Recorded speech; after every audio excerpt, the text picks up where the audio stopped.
Hi everyone, hope you are doing well. Myself CA Gaur Sharma. This particular video I recording for the vacancies in the Union Public Service Commission UPSC, and they invites application for the SFIO Serious Fraud Investigation Office, that is the statutory body constituted under the Companies Act 2013 जो section 211 है उसके अंदर ये body create की है। उसके अंदर vacancies आई है for the chartered accountant, cost management accountant, chartered financial analyst and the post graduate degree के लिए।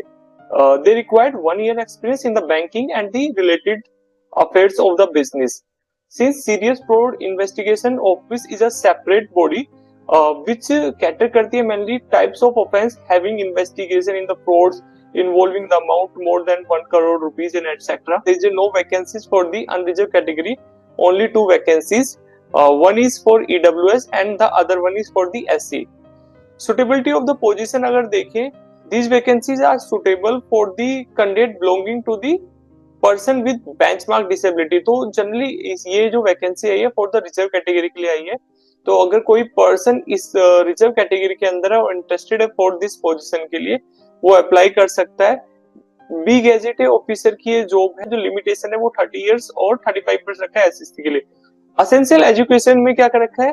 Chartered accountant, cost management accountant, company secretary, chartered financial analyst, post graduate diploma, मतलब आपके जो पोस्ट ग्रेजुएट बंदे हैं वो भी एलिजिबल है फॉर दिस पोस्ट के लिए।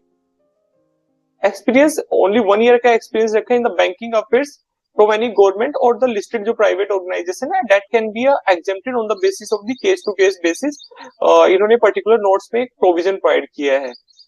तो अगर ड्यूटीज करेगा तो एक्ट करेगा as a investigation officer, investigate करने के लिए corporate fraud evidences, record statement, assist करेगा प्रोवाइडिंग लीगल इनपुट्स। तो these vacancies under the government, तो इस तरह की केस हैंडल करती है, तो उसको असिस्ट करना है तुम्हें आपको।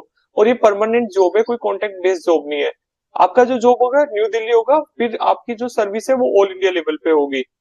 और जो कैंडिडेट है वो क्या होंगे इनके अंदर, मतलब अदर देन अभी क्या होता है कि गवर्नमेंट की पेंशन स्कीम जो होती है, तो ये कैंडिडेट गवर्न होगा जो पेंशन स्कीम 1 April 2004 में इफेक्टिव हुआ था, वहां से गवर्न हो गए।